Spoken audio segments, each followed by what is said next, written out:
Assalamualaikum warahmatullahi wabarakatuh. Nah, jadi di video kali ini saya akan membahas tentang praktikum machine learning mengenai Q-learning. Q-learning adalah algoritma pembelajaran berbasis nilai.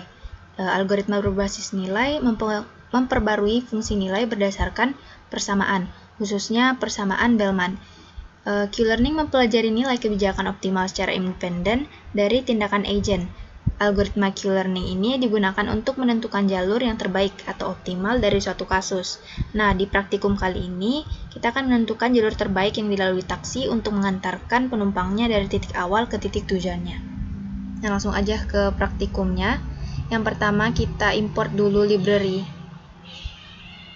Gym. Karena kita menggunakan OpenAI Gym, berarti kita perlu library Gym-nya agar bisa kita tampilkan gambaran taksi.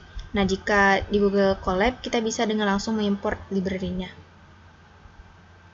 Kita import dulu library Gym-nya, kemudian kita running. Sebelumnya ini udah saya running untuk mempersingkat waktu. Nah, selanjutnya itu kita buat objek baru namanya env sama dengan gym.makeTaxi v3.env. Kita panggil metode yang ada di library Gym yaitu make, dan kita panggil lagi si objeknya yaitu env.render. Nah, setelah itu kita run. Nah, ini render ini fungsinya itu biar bisa menampilkan bentuk interface-nya. Di sini setelah di run itu terlihat ada 4 titik yaitu RGYB, kemudian ada tanda yang warna biru dan ungu, di mana warna biru ini menandakan asal penumpang dan warna ungu ini menandakan tujuan dari penumpangnya. Nah, kemudian di dalam Q-learning ini ada yang namanya action dan state. Nah, kita bisa melihat berapa nih nilai action dan nilai state dari taksi ini. Terus kita run. Nah, di sini ketika kita run, ada action space discrete ada 6 dan state space-nya ada 500. Nah, selanjutnya untuk melihat taksi itu berada di state keberapa di dalam 500 state, kita gunakan objek baru. Kita buat objek baru namanya state di sini dan kita gunakan fitur encode. Nah, nanti kita arahkan kursornya ke encode, kita akan memunculkan sini ada 4 parameter yang harus kita isi dalam kurung, yaitu ada taksi row, baris dari taksinya, ada taksi kolom atau kolom dari taksinya berada, dan ada path log, yaitu lokasi yang ada tanda. Kemudian ada dash underscore IDX atau indeks dari titik yang berwarna ungu. Selanjutnya kita print untuk menampilkan si hasilnya. Kemudian kita buat lagi nih env.s sama dengan state. Kemudian kita render. Nah, ketika kita run, di sini bisa terlihat nih state-nya berada di state ke 382. Nah, ini tuh bisa digunakan ketika kita nanti ingin melakukan ataupun menghitung berapa kali percobaan yang bisa kita lakukan oleh taksi untuk nganterin si penumpangnya dari titik biru ke titik ungu. Nah, selanjutnya kita akan lakukan Q-learning dengan manual. Yang pertama kita import dulu library-nya, import numpy snp untuk nampung nilai variabel. Terus Qtable ini, yang ini tuh fungsinya sebagai bentukan array. Dan dalam Qtable ini kita perlu yang namanya zeros. Jadi zeros ini tuh adanya di library numpy. Selanjutnya untuk membentuk Q-learning dalam AI Gym-nya ini kita perlu melakukan import library dulu, namanya library random. Kemudian kita import juga namanya clear underscore output dari ipython.display. Nah, jadi library random ini artinya kita bisa training terhadap model yang ada di taksi volume ketiga. Nah, kalau untuk clear output ini untuk displaynya kita gunakan 3 variabel, yaitu variabel alpha, gamma, dan epsilon yang digunakan dalam rumus Q-learning. Lalu di sini kita buat all epochs dan all penalties Ini tuh kita kosongin aja dulu. Kemudian kita lakukan perulangan for. Ada for i in range 1 sampai 100.000. Artinya kita melakukan perulangan terhadap percobaan sebanyak 100.000 kali dengan indeks 1. Lalu kita panggil state-nya. Di sini kita panggil state-nya. Kemudian kita coba untuk reset state and.reset. Lalu kita buat variabel baru epochs, penalties, dan reward.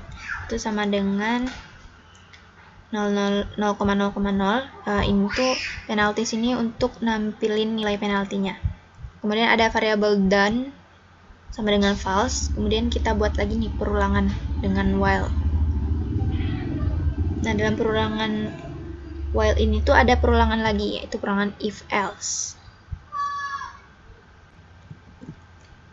Jadi perulangan if else ini tuh gunanya untuk mengatur nilai actionnya.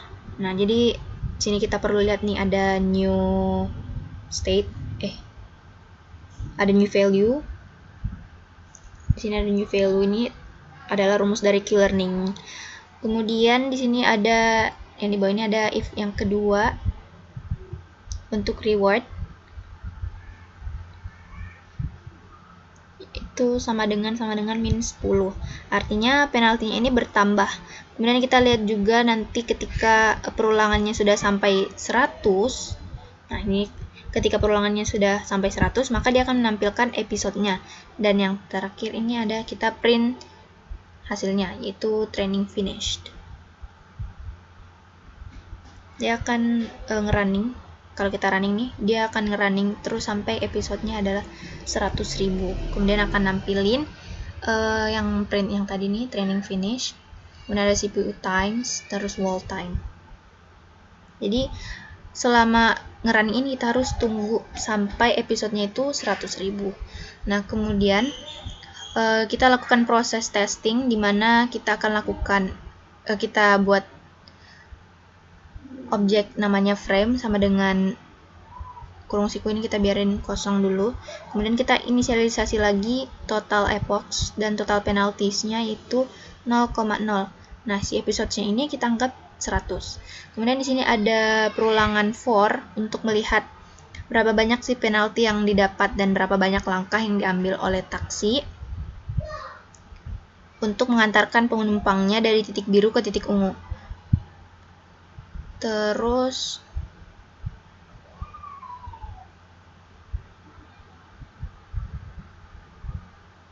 ini perulangannya ada while if juga. Nah, di sini ada perulangan if reward sama dengan min 10, maka dia akan terjadi penalties.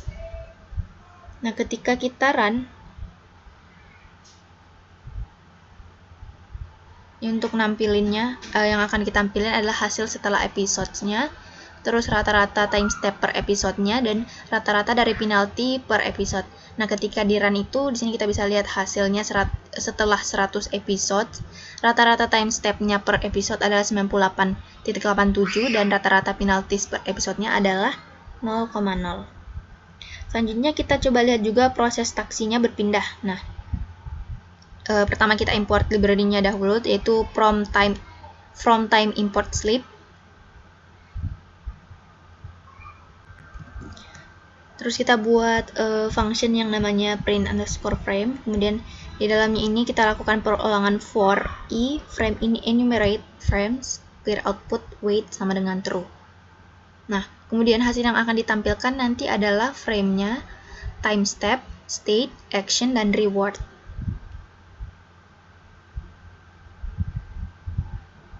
Nah, di sini kita bisa lihat dari perubahan taksinya ketika di run. Nah, dari time step-nya itu ada 1333, state-nya ada 410, action-nya ada 5, dan reward-nya ada 20. Nah, mungkin itu saja untuk video praktikum Q-learning kali ini. Mohon maaf apabila ada kesalahan dan kekurangan.